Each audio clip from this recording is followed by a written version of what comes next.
Imagine you're standing in West Berlin in 1982. The Berlin Wall cuts through the city like a scar. NATO and the Soviet Union are locked in a Cold War standoff. Nuclear weapons sit ready on both sides. One mistake, one misunderstanding could have catastrophic consequences. Tonight, we dive deep into the inspiration and making of Nena's 99 Red Balloons, or better known by its German beginnings as 99 Luftballons.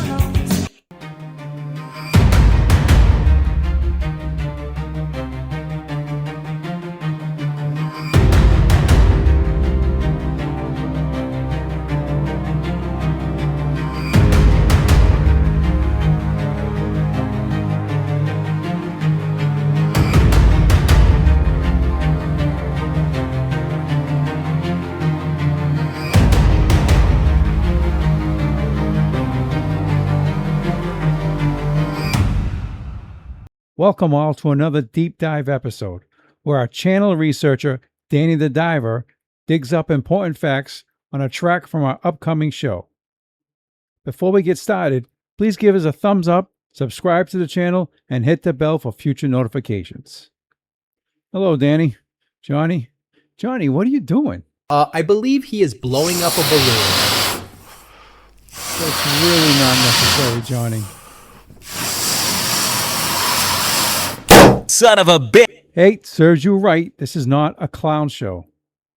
Danny, you ready to get started? The story begins at a Rolling Stones concert in West Berlin in June 1982. During the show, balloons were released into the night sky.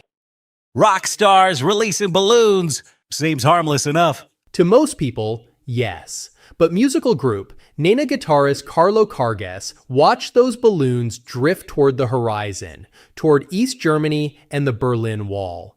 And he had a chilling thought. What if military radar operators mistake these balloons for aircraft or UFOs? Carges imagined a chain reaction of military panic. Jets scrambling, governments reacting, tensions escalating, and eventually war. That vision became the basis for the lyrics of 99 Luftballons. I'm sure no illicit substances at a rock concert had anything to do with that vision. To understand why the idea resonated, you have to remember the atmosphere of the early 1980s. Berlin was still divided. The wall stood. East and West Germany were separated by ideology, military alliances, and surveillance.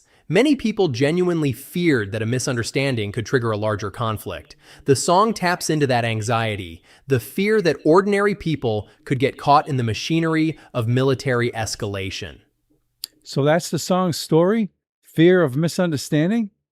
The German lyrics tell a complete narrative. 99 balloons are spotted. They're mistaken for a threat. Fighter pilots are sent to investigate.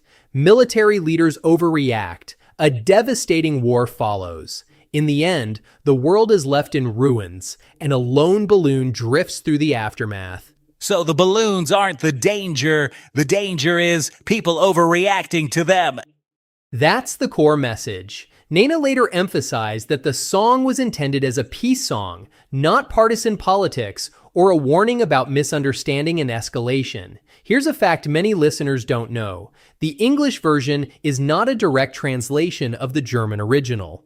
Wait, so 99 red balloons isn't just 99 Luftballons with English words? Correct. The English lyrics were written separately by Kevin McAleer and shift the emphasis toward political and military drama. The German version is more satirical and poetic. Many fans, including members of the band, felt the original German lyrics were stronger. So Americans got the blockbuster version, while German listeners got the director's cut. That's not a bad way to put it.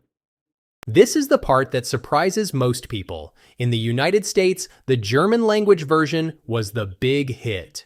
Seriously, a German song almost topped the American charts? Yes, 99 Luftballons reached number 2 on the US Billboard Hot 100 in 1984. It was kept from number 1 by Van Halen's Jump. The English version, 99 Red Balloons, did not become a major US chart hit. So let me get this straight. Americans heard a song in a language they didn't understand, had no idea what the lyrics meant, and pushed it to number 2 on the charts.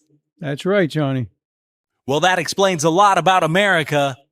Meanwhile, in the United Kingdom, the English version reached number 1. So the song achieved success in different countries through different language versions. So what can you tell us about the artist, Nena? Is that the band's name or is that the singer's name? Both. The band took its name from lead singer Nena. Nena was her childhood nickname. In the United States, she's often remembered as a one-hit wonder, but in Germany and much of Europe, she built a long and successful career with numerous albums and millions of records sold. So she wasn't a one-hit wonder, she was a one-hit in America wonder. Exactly, and she's still active today.